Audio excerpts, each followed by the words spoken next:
Alright, how's it going, everyone? So let's get started with this Investing for Beginners course. So a little bit about me and how I got started, just so you guys know a little bit more about me. I first heard about penny stocks my senior year at college. A buddy of mine was talking to me about a spring break trip, and he met a few Canadians. These Canadians were talking about how, this crazy stock, it was about to explode, about to go real big, but it was a penny stock, it was like 5 cents. I was like, oh, okay, well, what is it? Looked at the stock, and the ticker for the stock, or the stock symbol, was BLOZF. And that was the start, really, of my financial journey. So, a little bit about BLOZF. Here's the chart. And we'll talk about, the candlesticks versus a line chart in a minute. But you get the basics here, right? So, hovered down here for a little bit and then exploded. It did go from 5 cents all the way to 60 cents. Apple doesn't do that over a few months. So, this piqued my interest, to say the least. So, I personally did not start actually investing, buying stocks, until I was out of college. First stock I actually bought was BlackBerry. Oh, it's just funny looking back. Everyone always remembers their first stock. But, yep, first stock I bought was BlackBerry. And my reasoning for that was I was like, they're coming out with this new phone, like the Priv, I think it was. And I remember I checked out the phone because I like new cell phones. And I was like, wow, that phone's actually pretty cool. Like, I think BlackBerry might do well. They've been kind of kicked to the curb and done pretty poorly. And, yeah, needless to say, I actually amazingly sold that at a profit, but really just got lucky. I really didn't understand what I was doing. So after I first, bought that BlackBerry stock, I came across Tim Sykes. So Tim Sykes, for those of you who don't know who he is a fairly well-known penny stock trader. And I say trader because he is not a penny stock investor. There is a difference. A trader will trade a stock based on the price action and technical analysis. So that sounds really complicated, but I assure you it's not. So I ended up, subscribing to Tim Sykes' service for about $100 a month. Now, keep in mind, this is right after my, college graduation, first job. A lot of my friends were like, dude, what the heck are you doing? Like, this dude seems like a scam artist. Like, why are you even spending money on, like, learning how to invest? They were confused, and it was extremely beneficial. I ended up learning a ton from this guy. No, he's not like, the Ray Dalio, awesome, hedge fund investor. He's a small-time penny stock trader, but the amount of information I learned from him helped me tremendously. And this was mostly because I had access to his daily videos and live chat.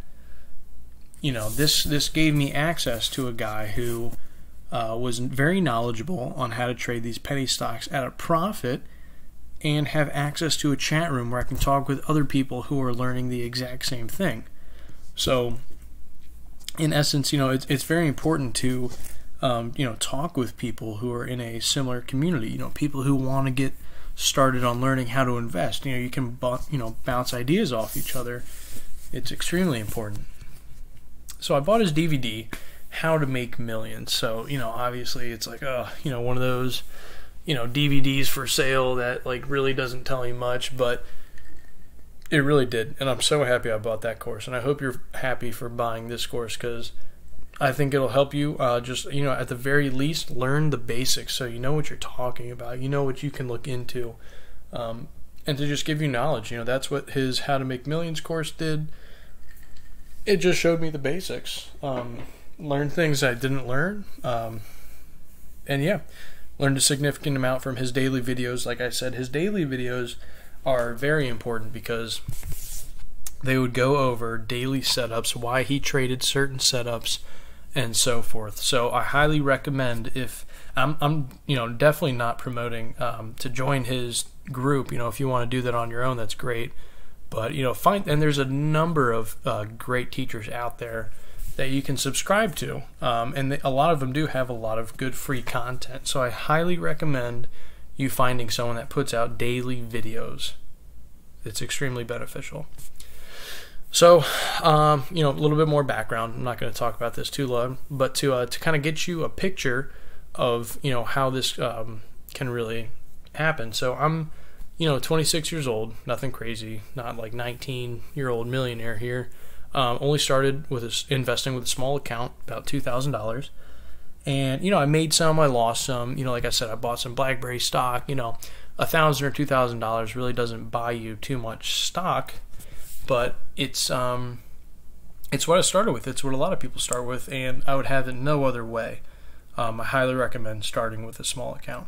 So maybe 8 months or so later, I bumped my account up to nine grand. So that means I added additional funds, like $7,000 extra to make my total account $9,000, right? Because I learned a little bit. I was like, okay, I'm feeling pretty confident. These 5 or 6% trades, I kind of want to make those count more. So with more capital, those percentage gains go a longer way. And I grew that $9 grand into $15 grand that year. So that was that was huge for me. That's a 60% increase. And I mean, that was awesome. So that was a relatively good first year. And then my second year, I turned that 15K into about 24K. Again, roughly just, it's under 60%. I'm not going to do the math right now, but, still pretty solid. And that's kind of where I was like, okay, that was pretty nice. And I ended up, taking out money because I wanted to buy a car. And, I wasn't really disciplined on, personal finance or that sort of thing. I really wanted this car, so I bought this car, and that's great. And I was very particular on the car because it was a car that was appreciating in value. So tragically, someone crashed into me, but I did get an insurance check that I did make a good amount on. But that brings me to the point. My third year, I started with 30K, right? So I took the money from the car and I put it back all in the market. I was like, the car was great, but having my money work for me is a lot better. And, less than a year later, I now have 6 figures in that account, 102,000 exactly today. So, yeah, I mean, that's incredible. Like, yes, this year was great, but I've also learned an incredible amount this year. You never stop learning with this stuff, and it only gets better. So let's okay. So now you've seen a little bit about me, a little bit about my returns, and like I said, I am in the world of investing. I've talked with several other people like me, and I am on like the lower end of the scale. There are people out there that make 6 figures a day. And granted, that's not every day, absolutely not. But yeah, 6 figures, here and there, once a month for a year. People literally make 7 figures a year from this stuff, from investing. So, okay, let's go over the basics, right? So, some basic terminology. This is not that exciting stuff, guys, but it's extremely important that you know what these terms are, what this vocabulary is, so that, when you're talking finances with anyone, you know what you're talking about, you know what you want to invest in, you know what you don't want to invest in, right? So, it's stocks. Let's start with stocks. So a stock is a share in the ownership of a company, right? So stock represents a claim on the company's assets and earnings. As you acquire more stock, your ownership stake in the company becomes greater, right? So, essentially you're purchasing a piece of the company. Now, this is primarily how I make my money. I buy stocks. A lot of people use stocks. It's probably the most common financial vehicle for people to put their money in. Apple, Facebook, Microsoft, all these blue chip companies, blue chip meaning big, large cap companies, you can buy their stocks. So that is what a stock is. So dividend stocks, right? I'm sure you've heard this term, something that pays dividends, stocks that pay dividends, right? So a dividend stock is is a stock where the company pays its shareholders just for owning the stock. That sounds great, right? And it is great, but the percentage that the dividend pays out is usually fairly small. It can be from 2% a year. So if you have $100,000 in a stock, they'll give you $2,000 a year, and it's usually paid out quarterly. Or let's see, I've seen some as high as 6%. Some of the energy companies, I can't remember if it's Exxon or maybe Shell. I know, or BP. It might be BP pays like 6%. So, I mean, if you have $100 million, it's not too bad. And granted, the stock can go up or down. So, you can get paid 6% annually based on that dividend. And you could make, if that stock goes up 10%, it's a 16% total. But, it's also, a lot of people like it 'cause it's, the dividends are not guaranteed. But if you find a company that has a historically consistent dividend payout, then, it's pretty solid that they're going to keep on paying that dividend. Mutual funds. So, Dave Ramsey, I love Dave Ramsey. I love what he preaches.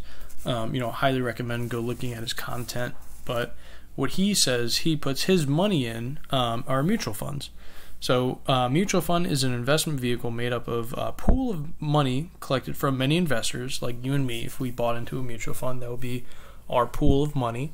And this is for the purpose of investing in securities such as stocks, bonds, money market instruments, and other assets. So, a few things about mutual funds.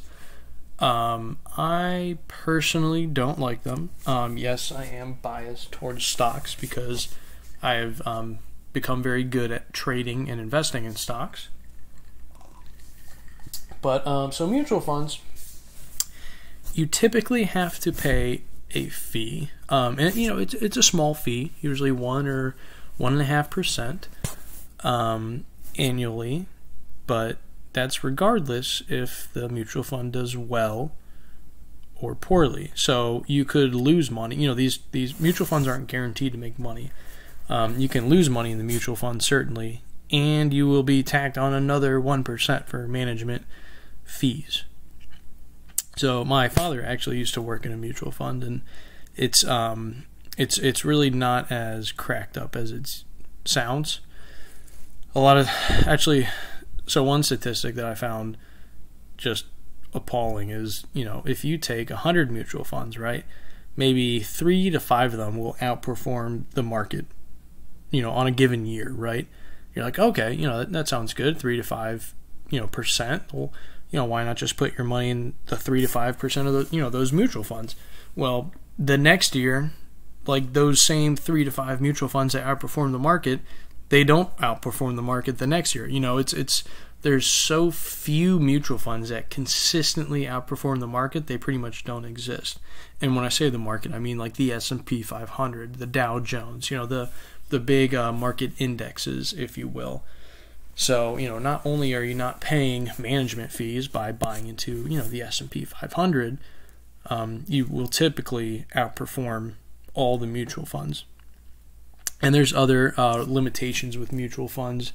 They are not allowed to short stocks. They're not allowed to move their money around as quickly as hedge funds. And let's see if hedge funds is next, and it is. So a hedge fund, they are managed much more aggressively than their mutual fund counterparts. So they're able to take speculative positions in derivative securities such as options and have the ability to short sell stocks. So this will typically increase the leverage and thus the risk of the fund. This also means it's possible for hedge funds to make money when the market is falling. So this is pretty important. Hedge funds, in my opinion, are significantly better than mutual funds. However, people like you and me, who are non-accredited investors, cannot invest in mutual funds. In hedge funds. That's right. We can't just, it's not like a mutual fund or an ETF where we're like, okay, I want to buy this one and that's it. You have to meet certain requirements to even buy into a hedge fund. aka you have to be extremely wealthy and established as an investor. But, it's like the saying goes, it takes money to make money. It takes a significant amount of money to buy into a hedge fund, but, they are managed more aggressively. Like, yes, you are paying a fee. However, they do perform much better than mutual funds on average. Bonds. Bonds. God, what a snooze. So, all right, let's read over what a bond is. A bond is a fixed income investment in which an investor loans money to an entity, typically corporate or governmental, which borrows the funds for a defined period of time at a variable or fixed interest rate. Bonds are used by companies, municipalities, states, and sovereign governments to raise money and finance a variety of projects and activities. Owners of bonds are debt holders or creditors of the issuer. So if you are bragging about how much money your grandparents gave you in bonds, you might as well slap yourself in the face. Bonds have a horrible return. I don't even want it's almost a waste of my time to get into the average return rate of like a government bond, how it'll double like after, like 30 years or whatever. If you allocate for interest, bonds are literally useless if you're trying to make money. That is my opinion, and that's all the time I'm going to spend on bonds.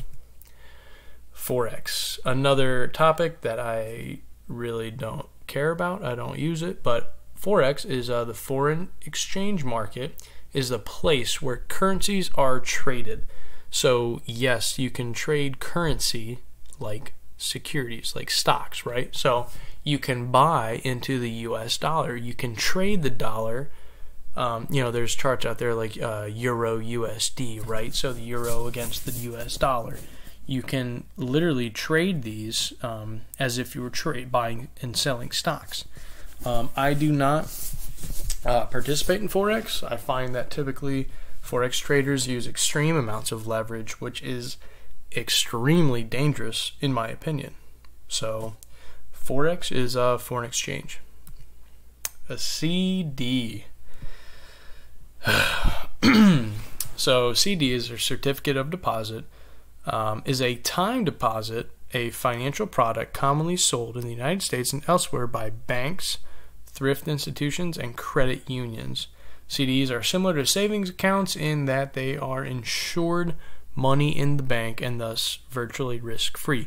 Yes, that is true. They are virtually risk-free. I would much rather buy into a CD than a bond. However, the annual rate of return of CDs is disappointing to say the least. Yes, there is literally no risk. Like your money is guaranteed. I think up to $500,000. The FDIC, same type of deal.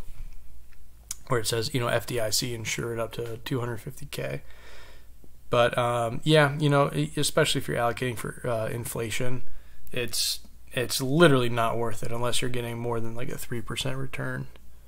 So, yeah. ETFs. Okay, so ETFs are more interesting. I will talk about ETFs. An ETF, or exchange traded fund, is a marketable security that tracks a stock index, a commodity, bonds, or a basket of assets. Although similar in many ways, ETFs differ from mutual funds because shares trade like common stock on an exchange. So this is true. You can buy and sell ETFs just like stock, right? So there's an ETF for the S&P 500, right? So we all hear of the S&P 500, and it's up 100 points today, it's down, whatever, and you're like, what does that really mean? Can I trade the S&P? Can I buy into it? You can buy an ETF that represents the price action of the S&P 500, right?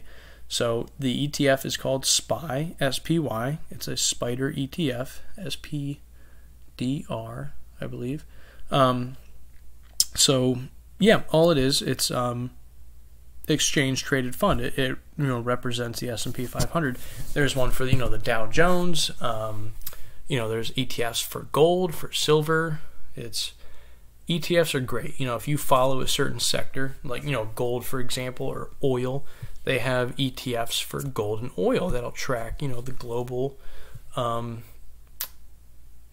global price action in that commodity. So ETFs are great in my opinion. I do use them. You can even trade bearish on the S&P 500 using reverse ETFs. So, you know, if the S&P 500 is tanking, you can hedge your your long positions with an inverse S&P 500 ETF. So different types of orders. So to the right here we have a typical order. This was taken from Fidelity, from their website. So if I clicked on Apple and I said buy, so this is what would pop up. You know, the symbol Apple right there, transaction type, the stock or ETF, and there's Apple. You know, current price, percentage it's down. So the action I would want to buy, you put in how many shares you want to buy, the order type, which there are different order types, you know, buy, sell, sell short, buy to cover. And there are, different limit. I'm sorry, I'm talking about the actions right there. That's in the action, buy, sell, sell short, or buy to cover. And the order type, you have limit order, market order, GTC order, pre-market, after hours, and we will get into all of those.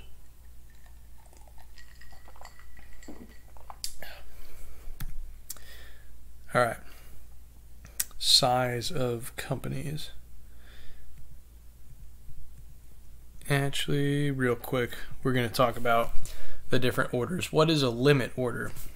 So a limit order is when, you know, you say you want to buy, right? So then action, buy, quantity, like 100 shares, right?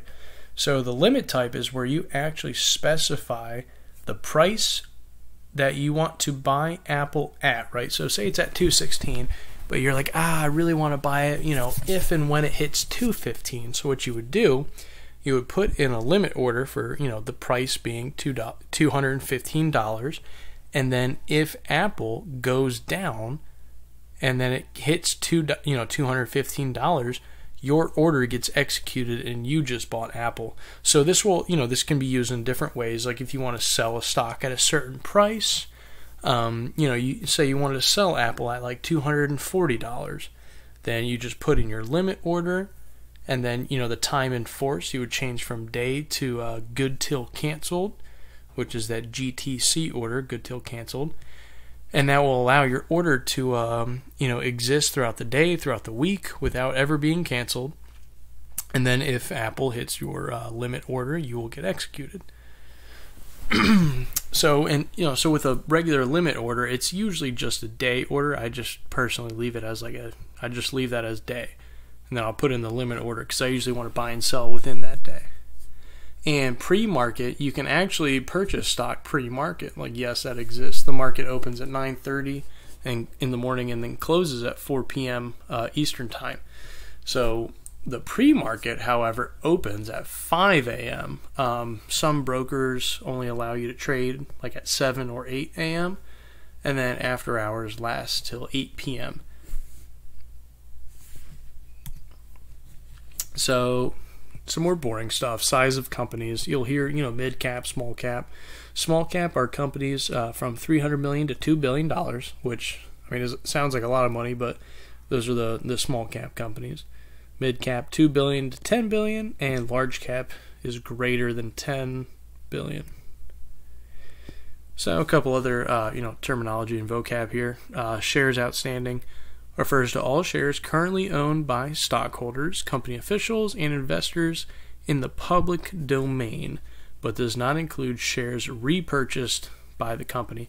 So pretty much this is saying how many shares are out there. How many shares does Apple have? This is important, and I didn't really hone in on this till semi-recently, like a year ago, but a company that only has, say, 100 million shares outstanding, right, will move, the price will move up or down a lot faster than a company with 1 billion shares outstanding, because it's so much harder to move the stock price, right?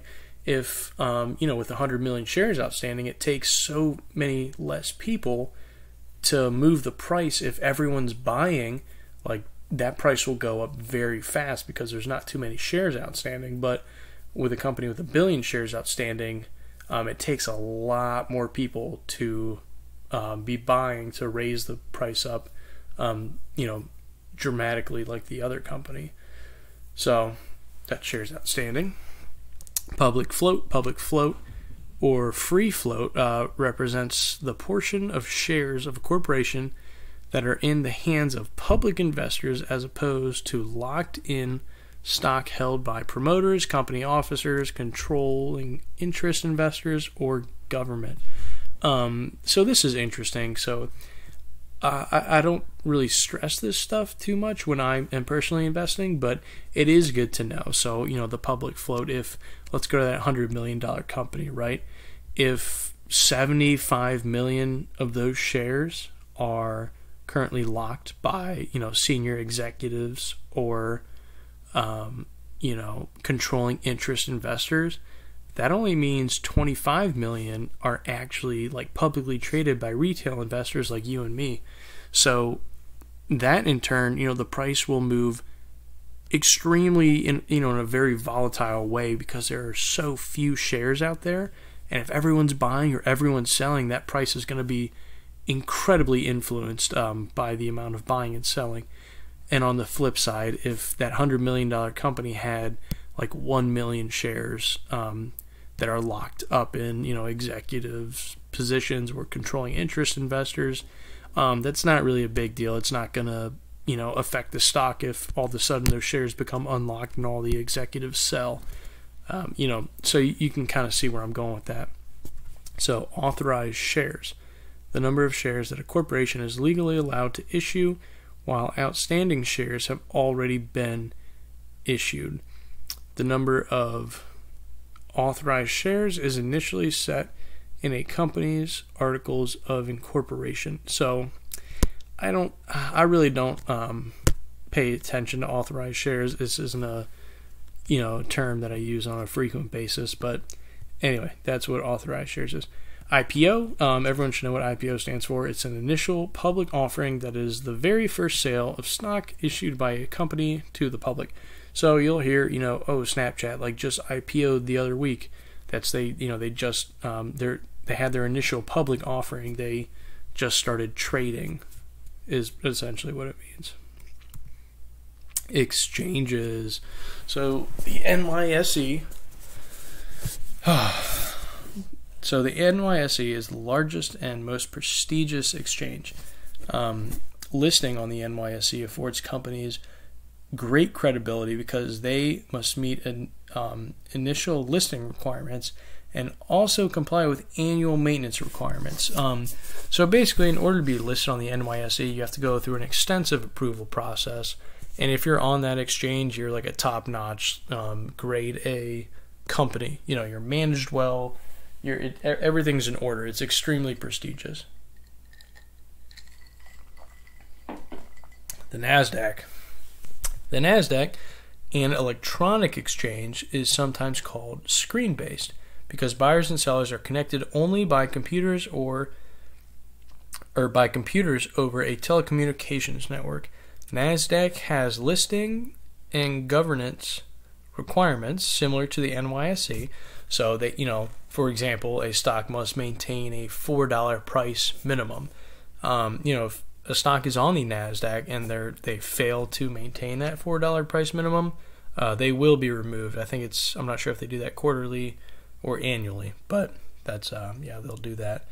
So, these are just exchanges. Certain stocks are listed on the NYSE or NASDAQ, or they're listed on the OTC. So I didn't, really know about the OTC when I first started trading, but, it is important to know the difference. So OTC, or over-the-counter, refers to markets other than the organized exchanges described above. OTC markets are generally small, they're small companies, right? And often, but not always, these companies have fallen off to the OTC market because they were delisted from NASDAQ. So OTC is less regulated I guess since this is for the more beginning traders, I won't go into it too much, but basically there's a lot of sketchy stuff that can go on OTC stocks because they are so much less regulated. A lot of pump and dump schemes, like the Wolf of Wall Street, like that stuff still happens. It's going to continue to happen. There is extreme corruption in the markets, and especially in the OTC because it is so much less regulated, if you will. Brokers, talk a little bit about brokers. So brokers, I'm talking about E-Trade, Fidelity, Robinhood, another one, Interactive Brokers. That's another broker. We got Options House used to be a broker. We have, there's several different, TD Ameritrade. There's several brokers out there, and what brokers do, they allow you to buy and sell stocks. So you can sign up to E-Trade and make your brokerage link account, and that's where you buy and sell stocks, options, whatever you want to do. Commissions. So commissions is kind of a big deal, especially if you have a small account. It adds up. Robinhood, that's one of the benefits of Robinhood. It has no commission fees. With E-Trade and Fidelity, they have, I'm pretty sure it's like, at least with me on E-Trade, it's $5 to buy and sell a stock. Robinhood doesn't have that. Obviously, if you only have a $2,000 account, commissions can add up. And, for what it is, Robinhood, it wasn't around when I first started, but, I think it's a great tool. So that's just kind of my 2 cents. Understanding movement. So these are some good terms. Volatility, right? So what does that mean? There is actually an ETF. Actually, I don't know if it's an ETF, but it's a financial vehicle that you can trade like a stock that actually measures the volatility index, and it's created by the CBOE, or the Chicago Board of Options Exchange. And I'll pull that up right now, actually. If we go on tradingview.com, we can look up the VIX. So this is the VIX. This measures the volatility index in the markets. So if you look on the S&P 500 back in January to February, there was a huge sell-off in the S&P 500. Look what happened to the VIX, right? Because a lot of people started buying and selling, and there was a lot of money moving around, aka the volatility started increasing, and you can literally make money from trading volatility. And right now, recently, the S&P is also taking another significant dip, so the VIX is starting to cook up again. All right, let's continue. Oh, no. Go back to where we were. All right, liquidity. Liquidity is how liquid a stock is. So liquidity is important because you can take OTC versus NYSE, for example. There was a company I was recently trying to trade that was listed on the OTC. It was a Canadian company, and it didn't have a lot of people buying and selling the stock, right? So the liquidity was limited, and the once it got listed to the NYSE, the liquidity significantly increased because there was so much more money flowing in and out of that stock. My positions that I was trying to buy and sell filled a lot quicker because they were more liquid. So liquidity does kind of go hand in hand with volume. If there's trading volume, significant trading volume, your liquidity is going to be no problem. If there's hundreds of millions of dollars trading in that stock on a daily basis, it is considered very liquid. Now, on the flip side, the stock is illiquid, like the OTC stock that I was talking about, that only has 800,000 shares traded every day. Now, that might not sound like a lot, but if you have a 30-cent stock where only 800,000 shares are traded every day, that's not a lot of money. So if you're trying to buy in with $50,000, it's likely not going to get filled unless you break that up into parts.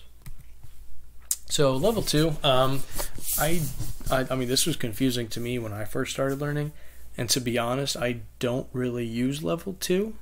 So basically, level 2, it's like the order book where you can see what the bids and the asks are, and how many bids and asks there are for certain prices, right? So bids, what stock is this? Whatever TSL is, right? It's trading at 1148.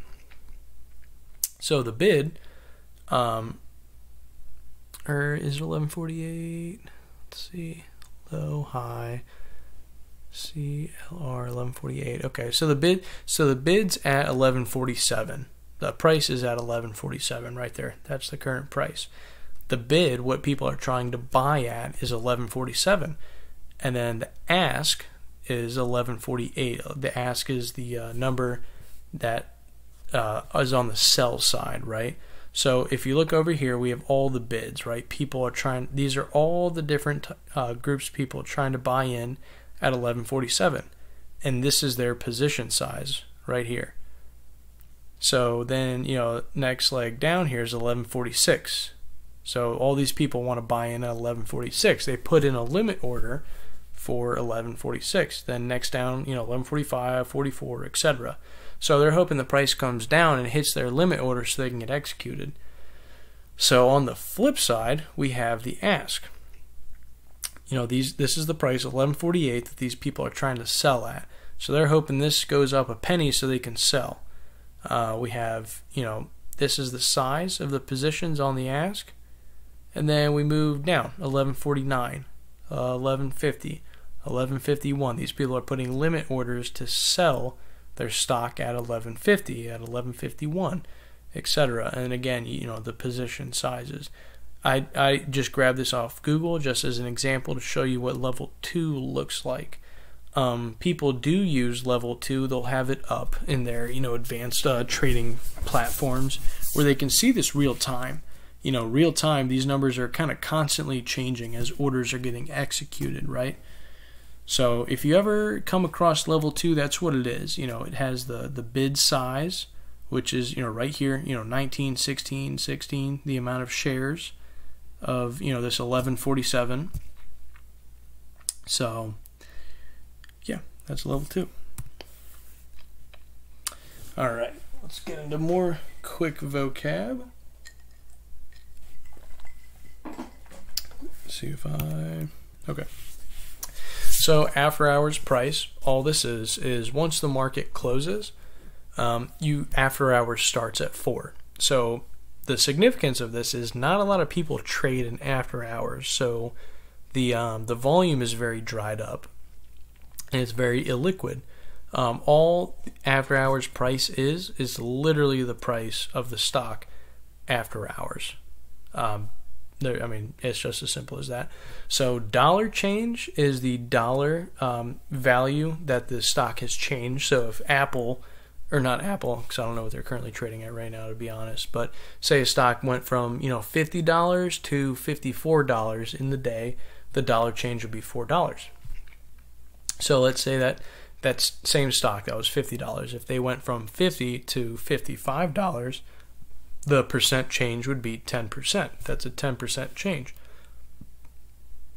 So day volume, by looking at the chart, which we can do right now, going to day volume,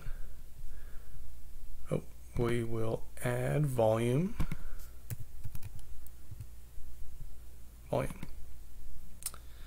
Okay, volume's in. Let's go to AAPL. We actually put 2 volumes in there. Okay, so this is the volume right down here. This shows the amount of shares traded on each day. So if we go back to day volume, so that's all it is. It just shows the amount of shares bought and sold throughout the day. And if you want to figure out the dollar amount of that, you just say it's 1 million shares are traded, that's the volume, and the price is $50 a share. You just Actually, that's not true because the price changes throughout the day. You can actually go on Yahoo Finance and find the dollar value, the total dollar value of a stock as it's traded throughout the day, and you can find that information. But yeah, day volume, pretty simple. Open is what the stock opened at, what price it opened at. The close is what price the stock closed at. So 52-week high, similar. That's just the highest point in a year that stock has hit in the past 52 weeks. Same thing with 52-week low. That's just basically the yearly low. So it's just kind of, what's the high, what's the low over the past year.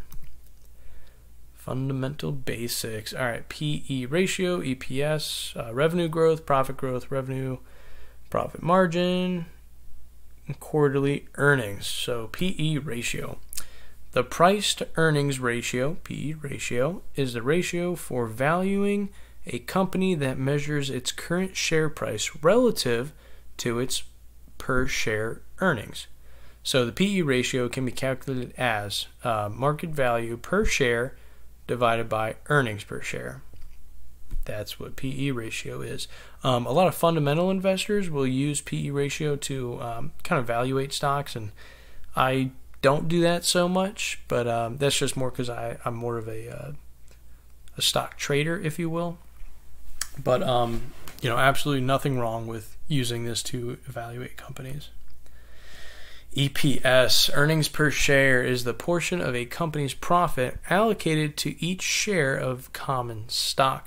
So earnings per share serves as an indicator for a company's profitability, right? So EPS is the net income minus preferred dividends over the weighted average common shares. So it's just another tool that old school value investors, maybe such as Warren Buffett, would use. Revenue growth. Revenue growth is the increase or decrease in a company's sales from one period to the next.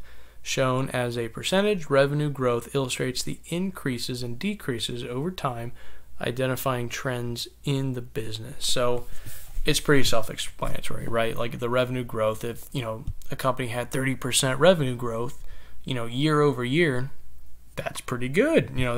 It's just another tool to kind of look at and gauge a company. Profit growth.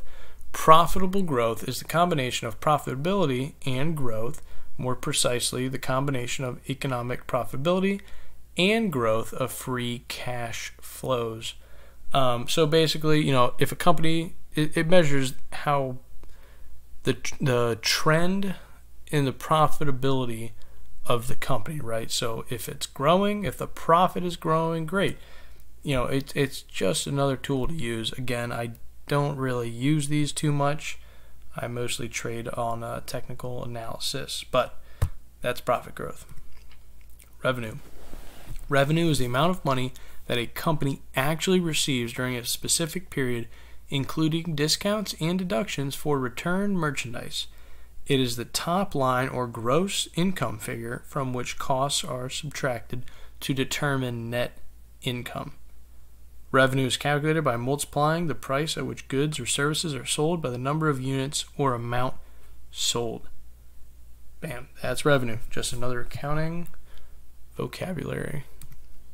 Profit margin. Profit margin is one of the commonly used profitability ratios to gauge profitability of a business activity. It represents how much percentage of sales has turned into profit. Simply put, the percentage figure indicates how many cents of profit the business has generated for each dollar of sale. So, for instance, if a business reports that it achieved 35% profit margin during the last quarter, it means that it had a net income of 35 cents for each dollar of sales it generated. So, just to break it down a little more, profit margin. So, the greater the profit margin, the better, right? Makes sense, right? You don't want a 5% profit margin. That means you're only taking home 5 cents for every dollar of goods that you sell. So yeah, higher the profit margin, the better. Quarterly earnings. A quarterly earnings report is a quarterly filing made by public companies to report their performance. Earnings reports include items such as net income, earnings per share, earnings from continuing operations, and net sales.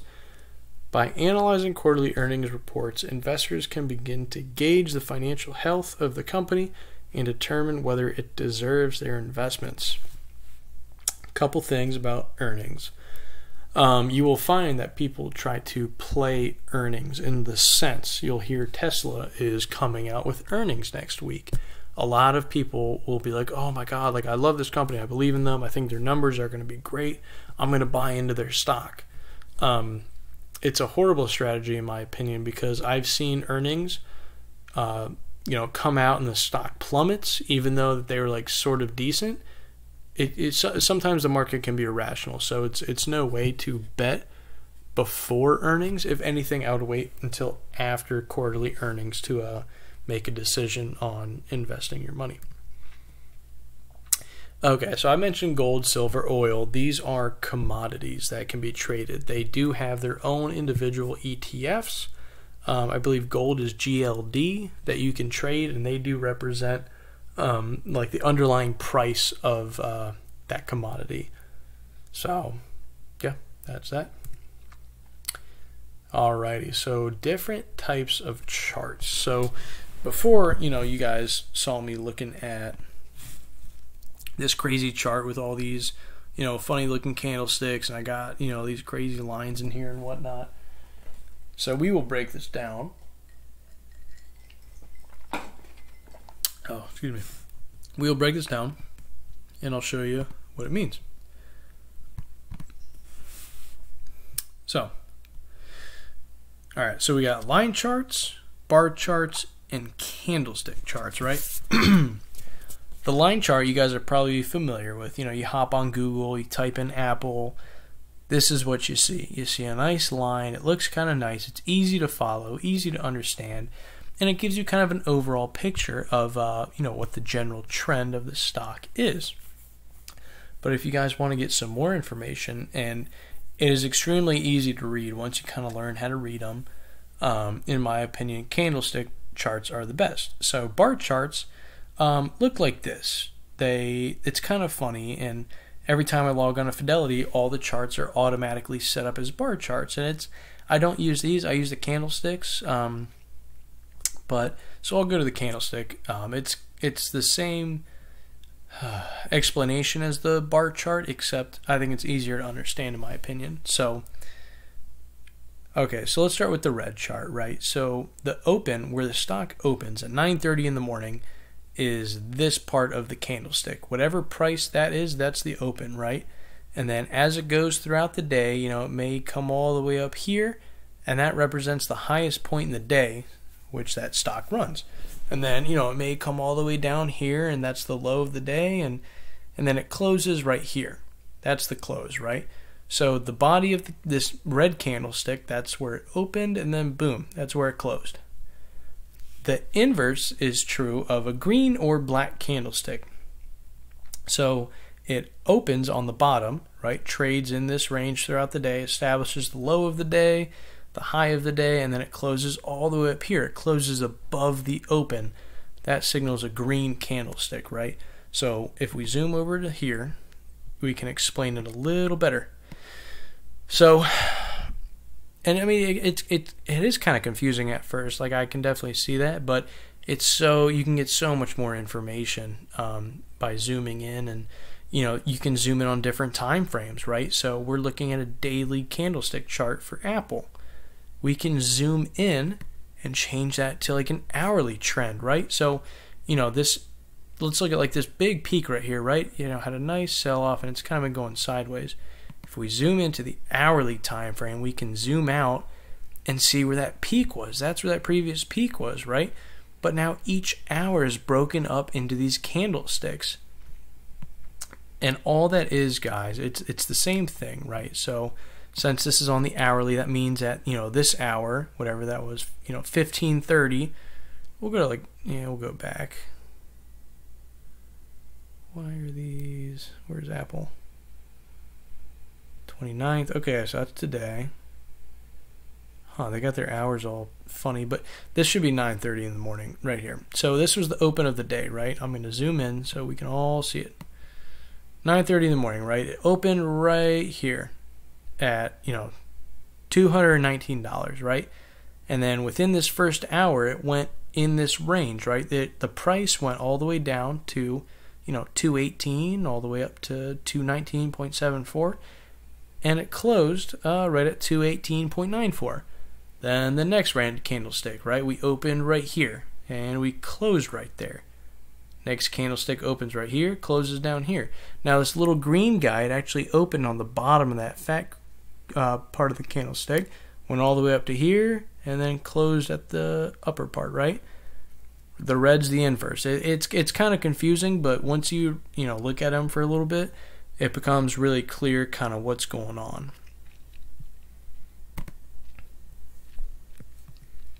Technical tools. So we got RSI, MACD, volume, Bollinger Bands, SMA, EMA, parabolic SAR. Oh man, so many crazy terms, but they all have a purpose, and I use these heavily on a day-to-day basis. So real quick, we can talk about them. RSI is the relative strength index, and we can see that in this chart, right? So we will zoom out to the daily time frame for Apple. let's get a better stock. Let's do AMZN, Amazon. So Amazon's been getting killed, right? Like everything else, the S&P is doing bad, therefore pretty much everything's doing bad.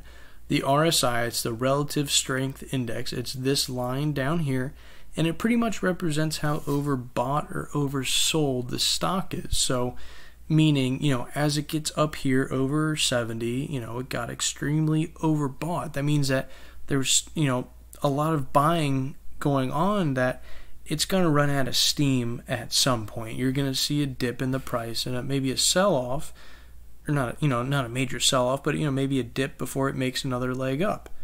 You can see that here. The RSI got pretty heated, then it kind of cooled off a little bit, and then it continued upward. It allowed it to take a breath before it continued up. So it works the same on the downside, right? You can tell if a stock's getting extremely oversold, and then the RSI's got to cool off. It's got to bounce up a little bit. The price has got to bounce up a little bit before it makes another leg down if it chooses to do so. So it just kind of gives you a momentum indicator, really. MACD, moving average, convergence, and divergence. So let's pull up MACD. Oh, keep Amazon on there. Let's see. Type in indicators, MACD. MACD. Okay, so here's MACD. Let's see. Explain this in a simple way. Okay, so pretty much it takes the 12 and the 26 day moving averages, and you can see where these moving averages cross, right? So we call these MACD bull and bear crosses. So let's see here, which is which. Okay, so you can see, for example, when the yellow line here crosses above the blue line, that's a bearish cross. That's a bearish MACD cross.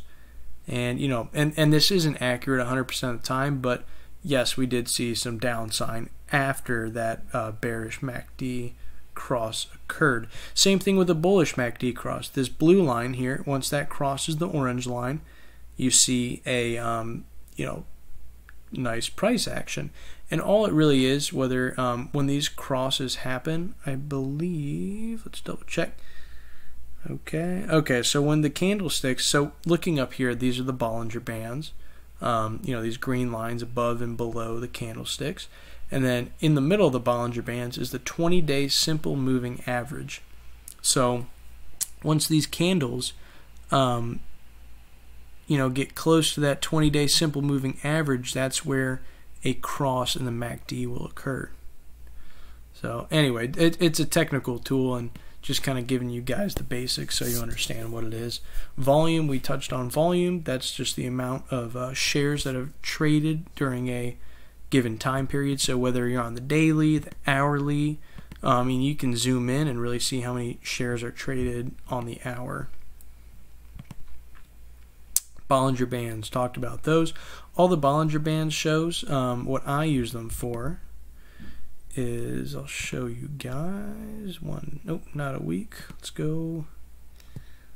Ooh, that actually is a good example. Okay, so we're looking at a weekly chart, and typically when the Bollinger Bands get real tight, it means that a break's going to occur to the upside or downside. So, you know, it's getting to a critical point, and there's got to be a break either to the upside or downside. So if it breaks up, that's bullish. That's a good thing. You know, the Bollinger Bands will open up and widen out a bit, and, you know, it's got some room to run.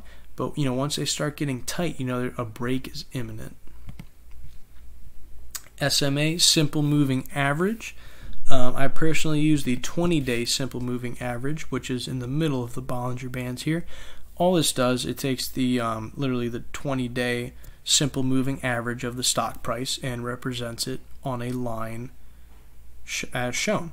I use this because I typically use it for support or resistance levels, and you can see how it can play out. You know, it came pretty close to crossing it, but it held the support right there. Next is the EMA, so simple moving average, exponential moving average. It's just a different way that the averages are calculated. I don't typically use the EMAs. That's just me. It's just another technical tool that you can use. Parabolic SAR. Parabolic SAR is another tool that you can use, and it's just another indicator. So we're going to get rid of the MACD here. Okay, PSAR. Oh, no, too much. Parabolic SAR. Here we go.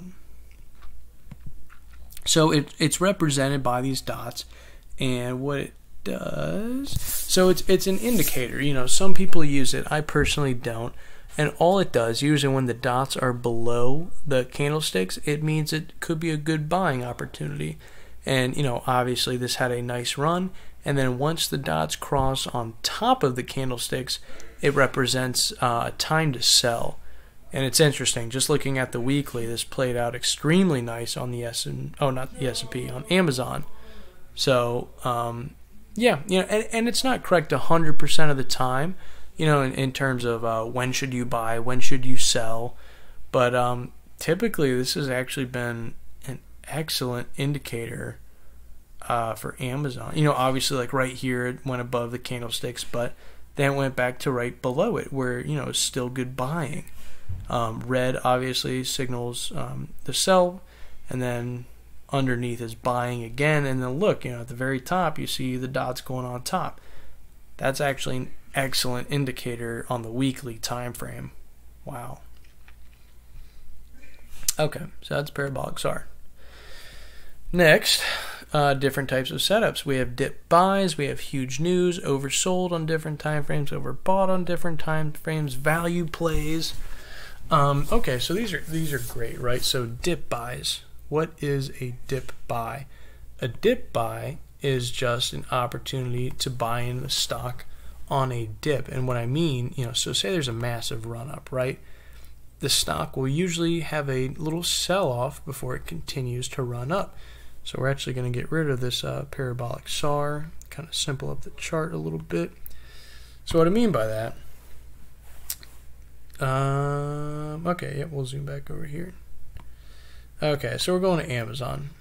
So we're on the daily time frame, and you know, Amazon had this big old jump, and it continued to run, and then, you know, here's the dip. Here's the buying opportunity. You want to buy on the dips, and then that's the best time to buy. You don't want to buy as it's like running up into a peak. There's going to be profit taking. People are going to sell their shares. The price is going to go down a little bit, and on that dip is the time to buy. You know, you see this time and time again. Huge run up, then there's a dip. That's the buy. Then boom. So that's just what a dip buy is. Huge news. Okay, so this is a big deal. If you look back, this company, CGC, right? It's a Canadian cannabis company. They got a deal with Constellation Brands, which was huge news. So what happened? Where did it happen? First big news is right here. You can see there's this little jump, but then massive follow through, right? So that jump was because this Constellation gave CGC $250 million to invest with. Constellation, they own Corona beer, and this being a Canadian MJ sector, that was huge news that the owner of Corona wanted to invest in this company. And then there's another instance where they invested $4 billion, and that's why this massive gap up, followed by an incredible run, happened after that. So that's a huge news event. You know, you could have made significant money buying on that huge news. So oversold on different time frames. This goes back to the RSI. This is where I use the RSI. I am currently watching the RSI for an oversold buying opportunity, where the stock gets so oversold on the daily time frame where we know it's going to bounce at some point and, you know, probably make 20%. So that's why, you know, these oversold time frames are important, because they can signify a buying opportunity. And then same thing goes for overbought. You want to be a little cautious, right? And again, these are not 100% true all the time. So, that's the free money. Talk about that in a different course. So overbought conditions, that happens over here when the RSI gets really heated up, right? You know, these aren't accurate 100% of the time, because obviously the stock kept on going up, right? But it signified that there was just too much buying going on. You know, it needed to cool off if it wanted to make another leg up. And you know what? It was out of steam. It came up a little bit, and then that was it. There was just massive selling. And it'll get to the point where it's oversold. So that is that. Value plays. Okay, so value plays. These are when, you know, the S&P 500 starts getting, you know, extremely oversold, like in 2008, and you see these companies that are literally, you know, half off. They have sold, their prices have been beaten up because the global markets are beaten up, and then all of a sudden they become extremely attractive for value investors. So these value plays are people who will evaluate, you know, the actual worth of the company and the price at the share point would be valuable at. So if we look back on, let's say Apple, right? Or Amazon. Big company, right? So let's look back around the daily. Let's go back to 2008. We can zoom all the way back. Actually, you know, we'll pull up the weekly, because there's... Okay, here we go. So if we're going to zoom in, right? We're zooming in, zooming in, zooming in. And so, I mean, geez, they even... it's funny because they did really well in 07 and 08. But, you know, let's say here in... Yeah, still 08, right? Everyone got beat up at this time. You know, there will be a lot of value investors that say, okay, the stock's at $50 a share, yet their financials, you know, they're making, you know, X billion dollars a year, you know, with only, you know, $50 a share. That's a bargain, you know, based on their revenue and their, you know, their earnings. This stock should be $100. So that's a value play, you know, when you buy stocks that are undervalued. How to determine when to buy. So this is very important. Obviously, make sure we're doing okay on the recording. Okay, when to buy. Extremely important. You know, there's uptrends and downtrends. When should you enter? When should you exit? You know, obviously looking at different time frames is important. So how to determine when to buy? I usually like to buy during an uptrend. So let's look where we are. And if I'm in a downtrend, I don't want to buy. So let's look at, you know, Amazon on the weekly, right? So let's zoom into that area in 08 that we were just talking about. I don't want to buy in a downtrend. Yes, the prices might be getting super attractive because they're getting so low, right? I want to buy in when the trend changes. So what I mean by that, a trend is like an uptrend is when you're making higher highs and higher lows. So let's take this run for here, for example, right? So you make, you know, there's our lowest high, right? Then we form a higher low in comparison to this low. And we form a higher high compared to this high and a higher low. And it just keeps on going, right? Higher high, higher low. That's an uptrend. A downtrend is the exact opposite. See if we can find a downtrend. So here's a downtrend, right? There's the peak. It makes a low, right? You know, that's the initial low. Makes a lower high, then a lower low, right? And I wouldn't call that a, you know, higher high. That's just kind of a blip. But still, we got a lower high and then on to another lower low. So you get the picture. That's the downtrend. So in 08 here, I wouldn't be buying into this until we saw a clear confirmation of the trend, which would actually be, you know, over here, because we would establish a little bounce. We would test this level, form a higher low, and then once we surpass this previous higher, or the, you know, that high right there, that's a confirmation. That's when I would be buying. That's just me personally. Obviously, do your own due diligence before you buy into any stocks. So let's move on. Entry and exit. So that's just, you know, what is your entry? Like I said, I would have entered on the confirmation of that uptrend. And what is my exit? So when would I look to exit? There are multiple answers. You can set your sell based on, you know, I really want to make 5%. Or if it keeps on going up, you're like, you know what, I've already made X amount of dollars. I want to sell. It's important to establish what your exit plan is when you get into a stock, you know. Like, why are you buying into Apple? Okay, you want to hold it for a few years? Great. You know, that'll determine your exit strategy based on, because you want to hold it for a few years. Looking at different time frames. So that's exactly what I've been doing. We've actually been looking at the weekly time frame. And we can look into the daily time frame. So, you know, the weekly time frame tends to be very zoomed out, very conservative, if you will. So if we go to, you know, we're on the daily now. And, you know, am I going to zoom in? Do I want to go on the 5-minute time frame? You know, am I trading based on the daily time frame? Time frames are important. You know, you get more into the weeds, if you will, the lower you go. Like if you go in the 5-minute time frame, you know, you're going in the 5-minute time frame for just this one day. So it is important to look at a time frame when establishing an entry position. Alrighty, 37. How to determine when to sell. Stop losses. So all that means you can actually set a physical stop loss, or not a physical, an actual order where you say, okay, like I want to sell my stock at this price. However, you know, this price down here is my stop level. If it hits your stop level, you will get your order will get executed. And this is used to prevent excessive losses if the trade does not go your way. So trend reversal, we talked about the trend reversal in Amazon. Oh, let me plug in the computer real quick. Oh, so actually, yeah, we can talk about the trend reversal on the daily time frame, on which actually just happened recently. So we talked about the uptrend making, you know, higher highs and higher lows, right? So the trend reversal actually happened right here.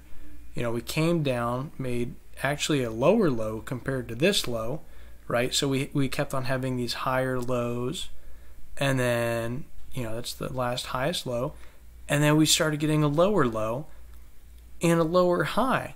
And then boom, once we passed that previous lower low, that was the confirmation. That's it. The trend has changed. Game on for the bears, right? So now we're making lower highs, lower lows, and that's the trend change. It happened, you know, right in here. That's it.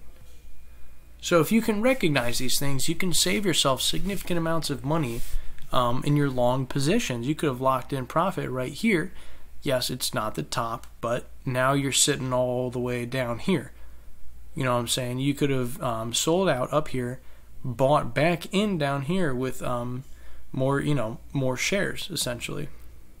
So that's the trend reversal. And limit orders. You know, I personally use limit orders when I determine to sell. That's just the way I choose to put the orders. Technical analysis. Okay, so yeah, these are just common technical analysis patterns We have equilibrium, cup and handle, head and shoulders, falling wedge, rising wedge, double top. Whew. So these are the basic patterns. So I'll show you guys what an equilibrium is here. We will go, and these can be used on all time frames, so an hourly, 5-minute, what have you. And so I'll show you it. It's right here. So here's the ultimate low. There's the high of the run-up, and then we have a higher low and a lower high. Then again, higher low, lower high. So notice how it's getting real tight. You know, that's because that's the equilibrium. It's going to get to a point where it either breaks up or down, and then boom, it broke down, and we saw confirmation. So these are clear patterns that you can use to improve your investing game, if you can recognize these technical analysis patterns. So let's look at cup and handle. Okay, here's another one. I don't really look at cup and handle too much.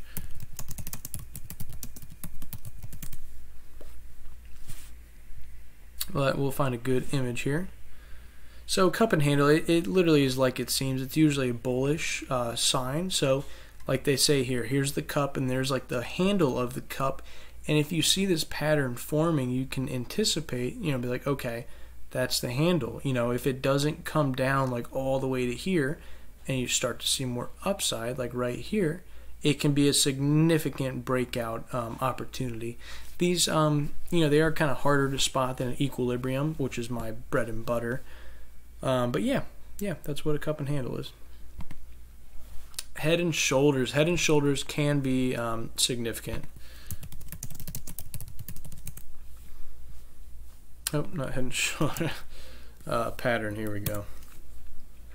Okay, so it literally is what it sounds like. It's the head with the two shoulders. So you see, you know, a little run up here, comes down, boom, forms a high, then we come back down, and we form a similar little peak here compared to this one.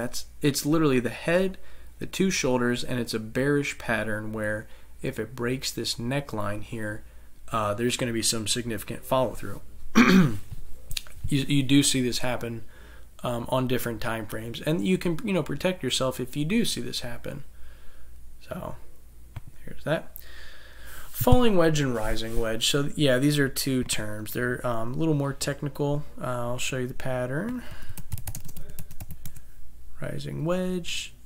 Yep, so all it is, you know, you can clearly kind of draw these trend lines. It's clearly trending up, and then once it breaks past these trend lines, you know, that's either up or down. It's a signal to buy or sell. I don't typically recognize the rising wedge. Again, I mainly focus on the equilibriums because they just tend to work out for me. So let's look at, okay, falling wedge. That was a rising wedge, so let's look at a falling wedge. Falling wedge, same thing. It's trending downward. Yeah, here's a great picture, you know. So the stock's trending downward, and then it's going to come to a point where it breaks past it. It'll typically back test it, and then boom, it's usually off to the races. Like they say there, breakout. You know, that's the buy signal for sure. Yeah, these examples are... Yeah, there's a good example of a rising wedge, right? So it fails out of that line, you know, comes up, kind of back tests it, and then boom, major sell-off. Double top. Double top is significant. I'll show you a double top that I recently recognized on CGC. So, and again, these can happen on all time frames. You can see back here, there's a clear double top on the daily time frame. Right here was a previous all-time high, saw nice sell-off, consolidation for many months, and then we started running up again, right? And once this level was clear that it could not be broken, and it didn't break, it took 2 days to try that level, and then it rejected. You see, you know, it reject from that level, another few months of selling pressure, and then boom, finally broke it. That is a bullish sign if we can break a double top with follow through. And last thing, MACD, RSI, bullish divergence and bearish divergence. Alrighty, let's see if I can find an example.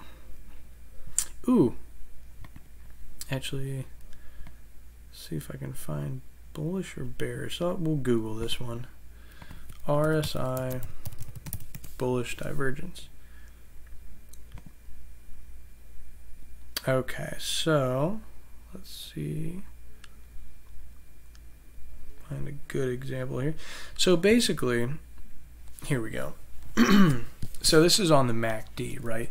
So basically, here's the price of the stock. We're forming higher lows, so it's in an uptrend, right? This is common of an uptrend. Higher lows, higher highs.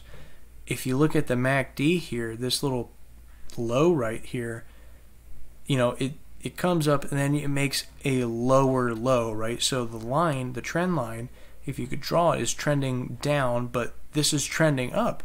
Like, what the heck does that mean? That signals that there's going to be a trend reversal in the near future. And the same thing goes with RSI. This is an RSI chart right here. Actually, I'll show you a really good example on the S&P 500. I mean, this is just a clear example of how, you know, technical analysis really can actually be very useful.